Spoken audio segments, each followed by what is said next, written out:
இன்பாக்ஸ்ல வந்து கதறு கதறு பதறு பதறுன்னு மெசேஜ் பண்ணி வச்சிருக்க எல்லா தற்குறிசுக்கும் வணக்கம்.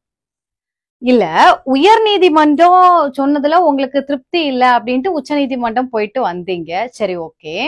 உச்ச நீதிமன்றம் போயிட்டு நீங்களே எல்லார்ட்டையும் வந்து கதறுங்கிறதும் பதறுங்கிறதும் ஆக்சுவலா யாரு கதர்னா அப்படின்னு பாத்துருவோமா? நீங்க எதுக்காக உச்ச நீதிமன்றத்துக்கு போனீங்க?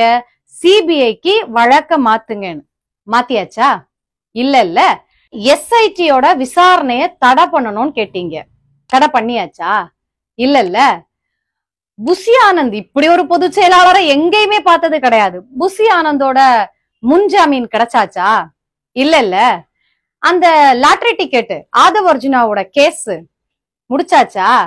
இல்ல, எல்லாத்தையும் விட நடிகர் விஜய் அவர்களை உயர் நீதிமன்ற கடுமையான வார்த்தைகளை சொல்லி கண்டித்திருந்தது இல்லையா? அந்த வார்த்தைகளை எல்லாம் நீக்கியாச்சா?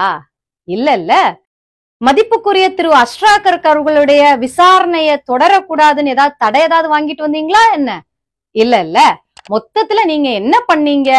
இந்த வழக்க உயர் நீதிமன்றம் விசாரிச்சதுனால எங்களுடைய அரசியல்ல பின்னடைவு வந்திருக்கு அப்படின்ட்டு உச்ச நீதிமன்றத்துல போய் கதறிட்டு வந்திருக்கீங்க. இப்ப சொல்லுங்க, கதர்னது யாரு?